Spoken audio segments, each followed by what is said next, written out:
Good afternoon, everybody. Good to see all of you. With President Trump as commander-in-chief, the world is a much safer place. After decades in which past presidents coddled and enabled the world's leading state sponsor of terrorism, President Trump finally ended the immediate threat of a nuclear Iranian regime. Following President Trump's command, the most powerful military in the history of the world executed massive precision strikes on 3 of the Iranian regime's key nuclear facilities. The objective of Operation Midnight Hammer was to destroy the regime's nuclear enrichment capacity and stop the grave nuclear threat posed to the United States, Israel, and the rest of the free world. The mission, which will go down in the history books, was an overwhelming success. Secretary of Defense Pete Hegseth and the chairman of the Joint Chiefs of Staff Dan Raisin Kane covered the operation in great detail at their briefing this morning at the Pentagon, and I encourage every American to watch it. As President Trump has said repeatedly, the United States of America has the greatest, fiercest, and bravest armed forces ever to stride the face of this earth, and we couldn't be more grateful and proud of our nation's warriors.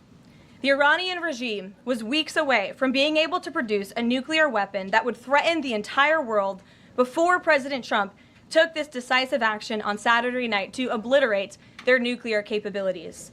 The contrast in leadership could not be more clear. Barack Obama and Joe Biden sent pallets of cash, American taxpayer dollars, in a failed attempt to buy the Iranian regime's compliance with a weak and ineffective deal.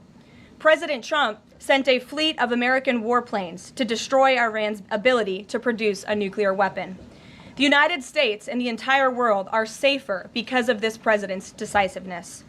Despite agenda-driven leaks by the fake news media aimed at undermining this incredible accomplishment achieved by President Trump and our brave fighter pilots, there is broad consensus emerging already that Iran's nuclear capabilities were indeed destroyed. The United States, Israel, the United Nations, and even Iran all agree they can no longer build a nuclear weapon. So why did the president immediately turn to obliterating after the Iranian nuclear threat? Securing peace. Within 48 hours of the devastating strike, President Trump and his team brokered a historic ceasefire between Israel and Iran and officially ended the 12-day war. The Middle East is now shifting away from chaos and bloodshed and moving toward the beginning stages of a new era of peace and stability that President Trump has long called on them to achieve. This was unthinkable at this time last week, and this is what peace through strength looks like. Under President Trump, America will relentlessly advance our interests without being dragged into endless wars. His fearless leadership guarantees America is once again respected across the world. Just look at what he was able to accomplish at the NATO summit in the Netherlands. Many of you were there. Our allies agreed to invest 5% of their GDP annually in defense because President Trump demanded it. This will be the most significant reinforcement of NATO's collective defense in the history of the NATO alliance. And as a result, the United States of America will carry less of the burden, and our NATO allies will be stronger than ever before. As NATO Secretary General Ruda put it, for too long, one ally, the United States, and our taxpayers, I may add, carried too much of the burden of that commitment. And that changes today. President Trump made this change possible. We will produce trillions more for our common defense to make us stronger and fairer by equalizing spending between America and our allies. This is the Trump effect. This is what the president meant when he declared that America is back. Now, back here at home, Americans are paying much cheaper prices for gasoline this summer, as both the Wall Street Journal and the New York Times pointed out today. Here's how the Wall Street Journal put it. Hitting the road this summer won't bring as much of a big hit to your wallet. The national average for a gallon of regular gasoline is about 23 cents cheaper than this time last year. Analysts say plentiful supply is expected to keep prices down in the coming months. These are the cheapest gas prices at this point of the summer since 2021. And despite all the doom casting from liberal pundits, oil prices on Tuesday were lower than before the Israel-Iran conflict began. As President Trump continues to unleash American energy, our country will have even more efficient, reliable, and affordable energy to protect our national security and fuel our people. Later this afternoon here at the White House, the president will host a One Big Beautiful event in the East Room to rally Republicans to get the One Big Beautiful bill across the finish line. At that event, he will be joined by everyday Americans from across the country who will massively benefit from the common sense policies and provisions within this bill.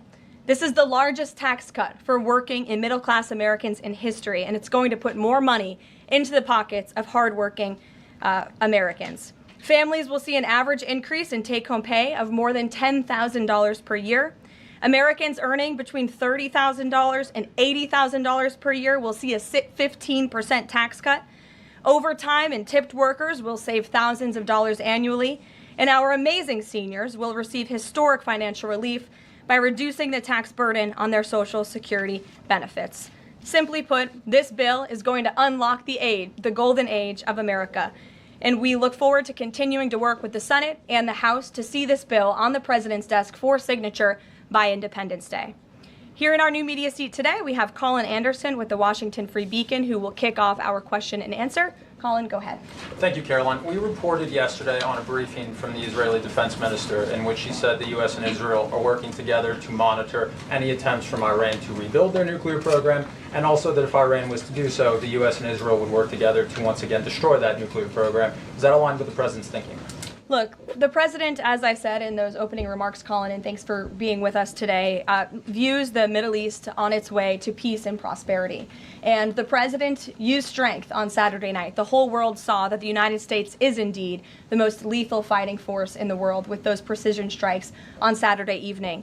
But the president wants peace. He always has. And right now we're on a diplomatic path with Iran. The president and his team, namely Special Envoy Witkoff, continue to be in communication with the Iranians and especially our Gulf and Arab partners in the region to come to an agreement with Iran. As for our alliance with the State of Israel and that friendship and that partnership between the United States and the State of Israel, I would argue it has never been stronger. And we see a new era in which perhaps some of these Gulf and Arab states can sign on to the Abraham Accords. That was one of the president's most signature accomplishments in his first term, and he'd like to see more of those countries sign on in this second term. And so we look forward to sustaining a long and durable peace in the region, and the president wants to do that through a diplomatic solution. But as he proved on Saturday night, he's not afraid to use strength if we need to do it.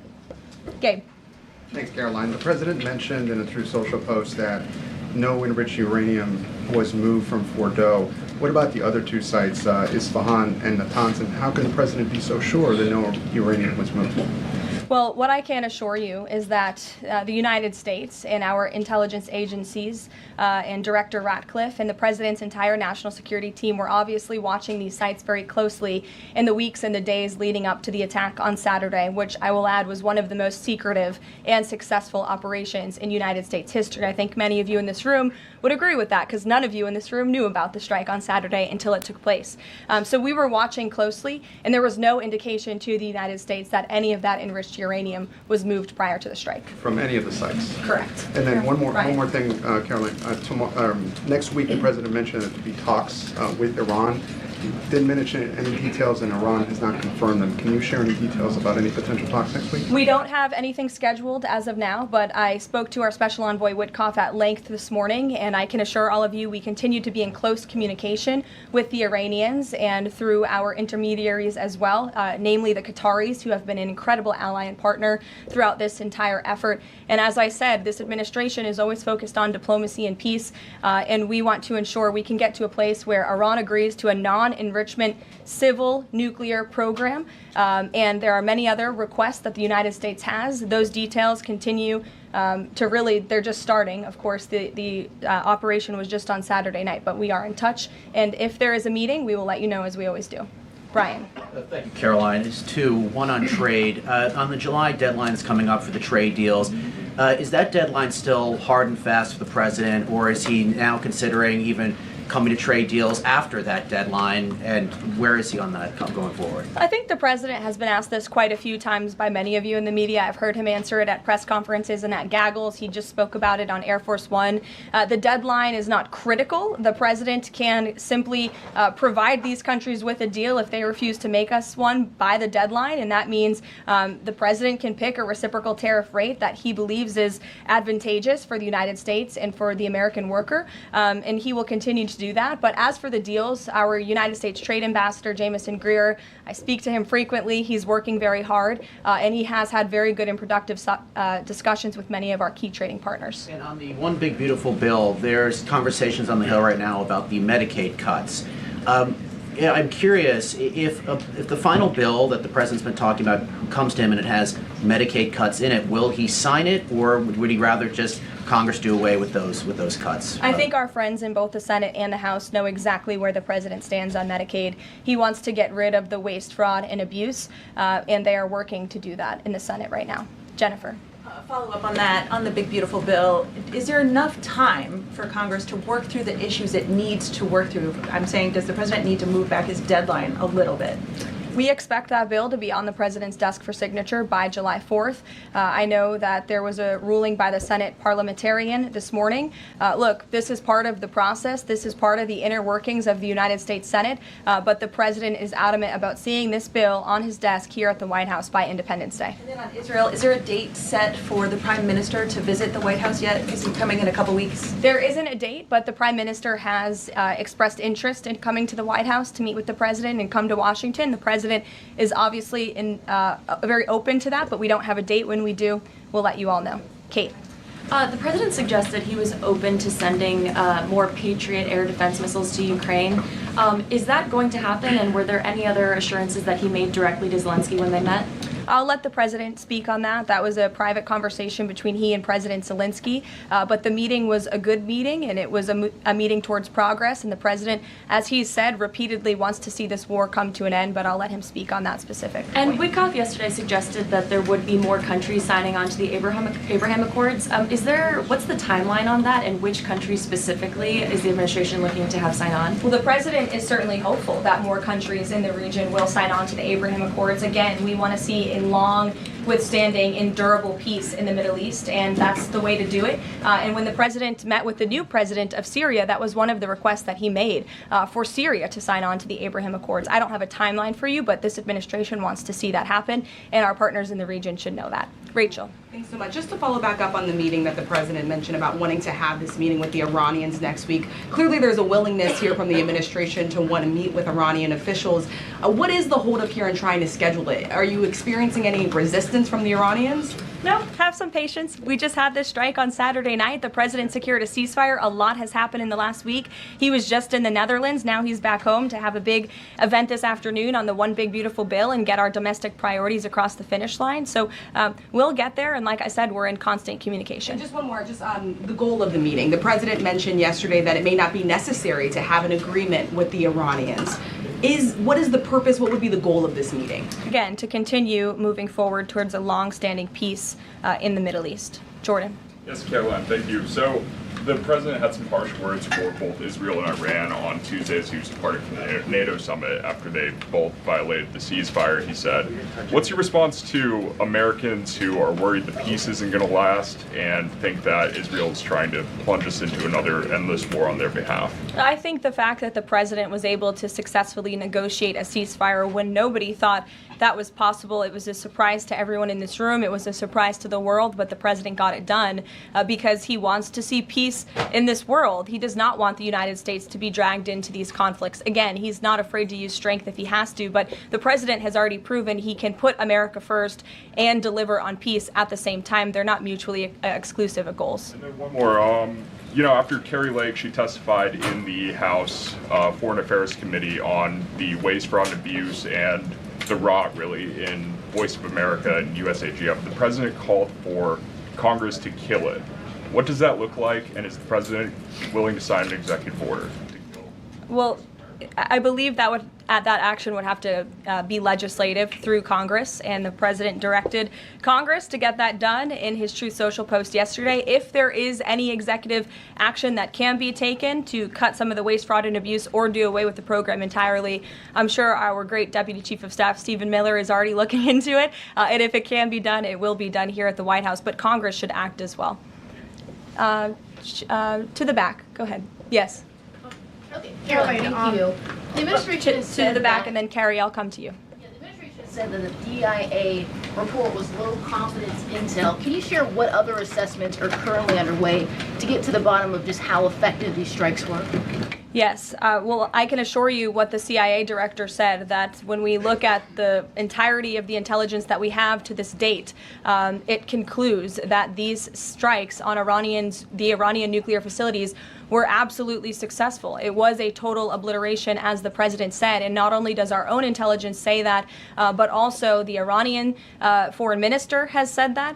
We saw Israel conclude the same thing based on their own intelligence. We also had the United Nations say that as well. So I think the only other time the United Nations, Israel, Iran, and the United States has agreed on something is that the sky is blue, but they all agree that Iran's nuclear facilities were completely demolished. And I would just like to reemphasize, you mentioned this was a low confidence preliminary intelligence assessment, and the entirety of that assessment was not leaked to the media. Only tidbits of that assessment were leaked to CNN. And we have seen this playbook run before, where you have people in the intelligence community, or perhaps on Capitol Hill, we don't know, but I believe the FBI is investigating to find out who that leaker was, because it's illegal and they should be held accountable for that, leaked bits and pieces of an intel assessment to push a false narrative. And it's to the same reporter, I will add, Natasha Bertrand of CNN, who has done this in the past. In 2020, it was Natasha Bertrand who had 51 intelligence analysts falsely lie to her, but she still put it on paper for some reason,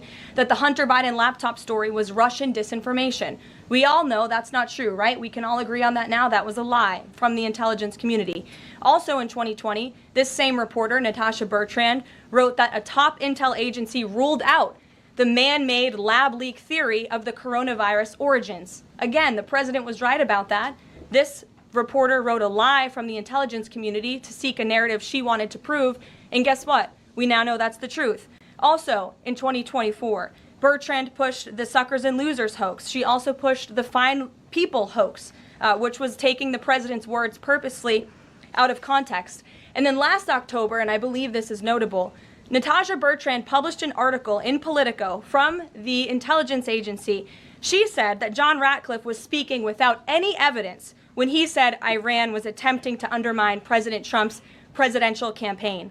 And then we, of course, found out that was absolutely true. In fact, the Biden administration declassed an intel report which said they had high confidence that Iran had done exactly what Ratcliffe alleged. They did run an influence campaign to hurt President Trump's candidacy. In fact, we know the Iranians tried to take President Trump's life. And so this is a reporter who has been unfortunately used by people who dislike Donald Trump in this government to push fake and false narratives. She should be ashamed of herself. And that's not what reporting is. Journalism is trying to find the facts and the truth. And this week we saw this same reporter being used to push a fake narrative to try to undermine the President of the United States, and more importantly, the brave fighter pilots who conducted one of the most successful operations in United States history. And I think the American people fully know that this operation was a complete and total success. Elizabeth. Thank you, Caroline. The Miami Herald recently published a story saying the Trump administration was targeting migrant foster children. The Trump administration has denounced this as false. Could you clarify the Trump administration's position on protecting migrant children, particularly the 300,000 lost under the Biden administration? Yes, I saw that Miami Herald article yesterday, and I was aghast at the headline. It's egregious to accuse this administration of trying to target foster children. That is not at all what is happening at the Department of Homeland Security. And I learned that the Department of Homeland Security actually tried to work in good faith with this reporter to get this story right, to explain that this administration is trying to protect foster children. We are trying to keep children out of harm's way, even if that means their parents are not law-abiding citizens. We want to protect children, unlike the previous administration, which allowed children to be trafficked, and raped, and in some cases killed because of the open border policies. Unfortunately, the Miami Herald just completely degraded themselves with this report, despite having a full list of facts from the Department of Homeland Security. It's another example of fake news. And the May border numbers speak for themselves. Not a single illegal alien was allowed into this country because of this administration's border policies in the month of May. That means not a single child was allowed into this country, possibly with human smugglers or human traffickers. And we know that was happening at the rate of thousands and thousands of children every single month in the previous administration for 4 years. And you didn't see any reporting of that from the Miami Herald, but now they're trying to accuse this administration. And we tried to give them the facts, and they refused to report them. So thank you for bringing that report to light. Aisha. Good to see you again. You too. I know you're looking for You're this. usually on the Hill. I know, I'm here today. I know you're looking for this leaker. Is it your belief, I know you said earlier you're not sure if it's on Capitol Hill or at the Pentagon, but is it your belief that it might be in Capitol Hill, and how confident are you that you'll find this leaker? Well, I'm not personally looking for the leaker. The FBI is looking for the leaker, so you'll have to ask them in the Department of Justice in terms of this investigation. But leaking top secret classified intelligence is a crime, and people need to be held accountable for that crime. And can I just ask you about how you're going to be limiting intel to Congress? What would you say to lawmakers who say they have oversight privileges, they need this information? This administration wants to ensure that classified intelligence is not ending up in irresponsible hands, and that people who have the privilege of viewing this top secret classified information are being responsible with it. And unfortunately, clearly, someone who had their hands on this, and it was a very few people, few number of people in our government who saw this report, that person was irresponsible with it, and we need to get to the bottom of it, and we need to strengthen that process to protect our national security and protect the American public. Mary Margaret, go ahead. Thank you, Caroline. Sure. You just laid out a lot of different stories about disinformation that Natasha, excuse me, that Natasha Bertrand had pushed during her time at Politico and at CNN. Why would any member of the Trump administration leak anything to her? Well, again, as I just said, we're investigating who that leaker was. It could have been someone in the intelligence community, or it could have been someone on Capitol Hill who had access to this document. The FBI is searching for that person. Go ahead. Thanks, Caroline. The president was And obviously... clearly it was done to undermine the president, to answer your question. And I'm sorry, I really wanted to follow up on that really quickly. Before the strikes on Iran, we saw a number of other leaks about Tulsi Gabbard, the Vice President Vance. Is there an effort to divide the president's team when it comes to these leaks and which reporters they choose? I do believe there's an effort on the outside of this building to try to divide the president's team on the inside, and sometimes you have to look at these headlines and laugh, because I've been in meetings where I know these things are absolutely not true, and again, we do our best here, I believe, to try to push back and correct the record with all of you, but there is fake reporting. That's just the reality of this country, unfortunately, but I can assure you the president's team is strong, especially the national security team. Everyone is very proud of the president, of our commander-in-chief, and of our military for the successful operation that took place on Saturday night. Thanks, Caroline. The President was obviously very pleased with getting his NATO allies to increase defence spending. He's made the same demands of Asia-Pacific allies of the United States, including Australia, where I'm from. How does the NATO result impact negotiations with Asia-Pacific allies? Does it, for say, strengthen the President's resolve to say, well, our NATO allies have done it, now you need to do it too? Yeah, I mean, look, if our allies in Europe and our NATO allies can do it, I think our allies and our friends in the Asia-Pacific region can do it as well. But as for our specific relations in those discussions, I'll let the president speak on those. And can I just ask as well, when he had to leave the G7 early, he missed out on a number of bilateral meetings that were scheduled with other world leaders, including the Prime Minister of Australia. Obviously, President Zelensky, he's managed to meet since then, but are there plans afoot to make up for those meetings with the world leaders that he missed out on? Yeah, I think many of those world leaders understood the situation happening in the Middle East and the urgency and the need for the president to get back to Washington to monitor that situation. And obviously that was the right call, considering the success of not only the operation on Saturday night, but also the ceasefire that the president has since brokered on behalf of not just our country, but the entire world, frankly. But he has made up a couple of those meetings, and he has had direct phone calls with some of those leaders he was supposed to meet with as well. Not all. Ed. Yeah, thanks, Caroline. So to clarify on trade, so what happens to the countries other than China on July 9th? That's a decision for the president to make, and I will let him make it. Okay, and secondly, so now that oil is just about upper $60s a barrel, when's the administration going to start refilling the Strategic Petroleum Reserve? That's, again, a decision for the president to make and our Secretary of Energy. There's no imminent plans to do that, from what I understand. But as you have seen with the plummeting of oil prices in this country, it's because this president and our Department of Energy have really tapped into our resources here, and we have an increase of supply, unlike the previous administration that totally hampered our domestic energy efforts, but totally robbed and drained our strategic petroleum reserves. So when the time is right, the president will make that decision. But right now, we are utilizing the resources that God blessed us with right here in our country to produce energy for our people. Yeah, one more if I could. On the One Big Beautiful Bill, does the president believe the parliamentarian of the Senate should be removed? I haven't spoken to him about that, and I'll let him speak on it. However, again, he knows this is part of the process and the inner workings of the Senate, and he wants to see this bill done, and he remains very much engaged in these conversations and in this process with lawmakers in both the Senate and the House side, and the whole White House does as well. In the back. Yes, Libby. Thank you, Caroline. Earlier today, the president stated that these photos out of Fordo that were showing nuclear materials being removed, suspected of showing that, were just concrete workers. What intelligence is that based upon? Look, the president shared that statement with all of you, and I already answered the question about whether uranium was moved prior to the strike, and the answer is no. Is there a chance that the DIA report becomes public at any point? I don't think this administration is going to get into the habit of sharing classified, top-secret information. Those classifications exist for a reason, and I wish everyone who had the privilege of looking at these documents would respect that. Daniel? Thank you, Caroline. You've been emphatic that the president's expectations for the One Big Beautiful Bill to hit that July 4th deadline. You had a big meeting on Capitol Hill yesterday with the Republican Study Committee. Did you walk away from that meeting pleased with what you heard? Did it bolster your confidence that Congress is able to meet that the expectation of the president? Yes, I did. The camaraderie at the Republican Study Committee was great. Members, expressed, their feelings about the bill, but as we saw, the bill passed through the House, despite many people believing it could not. So the House is ready to receive this bill back from the Senate so they can pass it and bring it to the president's desk. So it was a great meeting, and Republicans are very unified. And we also talked about the mayoral race in New York City and how the victory of the Democratic primary candidate really shows how far left and unhinged the Democrat Party has become. And Republicans truly are on the right side of every issue in this country.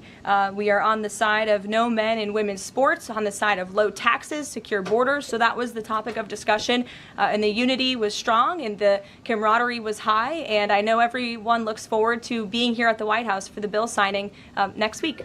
Sure. Thanks, Caroline. The Supreme Court ruled this morning that South Carolina is allowed to deem Planned Parenthood is not a qualified healthcare provider, and that will block it from receiving Medicaid funds.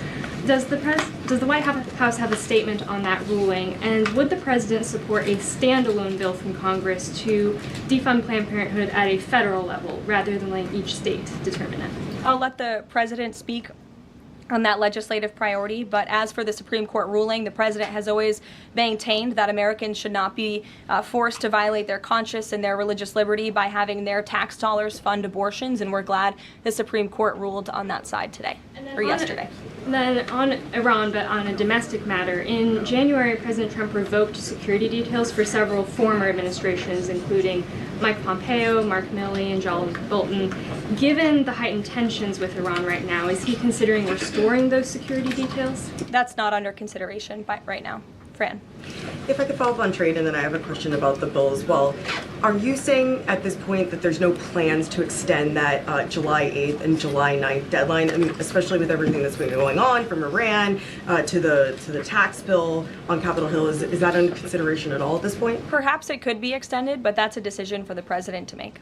And as far as the bill itself goes, since the president has been back, what has he been doing beyond the event that he's having later today to try and get wobbly senators on board? Is he making phone calls, twisting arms? Is he having some people over to the White House? Can you tell us more about that effort? There have been meetings at the White House this week. I saw some senators rolling out of the Oval Office the other day, and the president remains on the phones talking to his friends in the Senate when necessary, and when they call, he picks up the phone. And I think that's why they greatly trust and respect his leadership. And we're having that big event later this afternoon at 4 o'clock. I would encourage you all to tune in. We're going to have some great everyday Americans who are in attendance. We'll have some tipped delivery drivers. I think we're going to have a barber from the great state of Arkansas here in attendance. We're going to have some law enforcement officers, some Border Patrol agents, and Tom Homan will be speaking as well. So the point of this event is to show the American people how this bill works for them and how there are provisions in this bill that will change their lives. Can you tell us which senators you saw rolling out of the Oval Office? I'll let the president speak on that if he wish. I don't share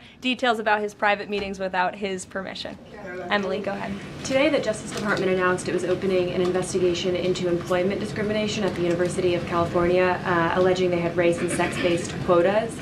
Federal law bars hiring somebody based on their race or sex, but do you also object to universities working harder to make sure they have a diverse group of candidates to consider? And do you expect more investigations like this from DOJ? I have not seen that investigation from the Department of Justice, but I can certainly check in. What I can tell you, it's the position of this president that we want to restore a merit-based society and culture in the United States of America, where people are not hired nor are they promoted based on their color of their skin or their gender. The president wants people to be hired in the workforce because of their merit and their skill, and I think most Americans agree with that.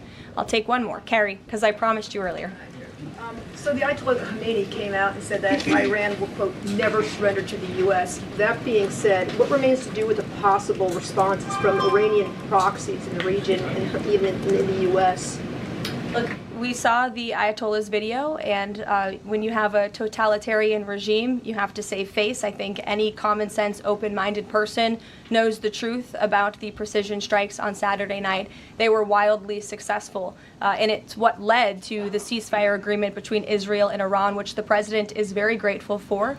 And the United States of America remains prepared to defend our assets and our personnel in the region. And again, I would just emphasize the success of the strike that took place on Saturday night, and the world is a safer place because of it. Thanks, guys, for coming today, and you'll see the president at 4 o'clock.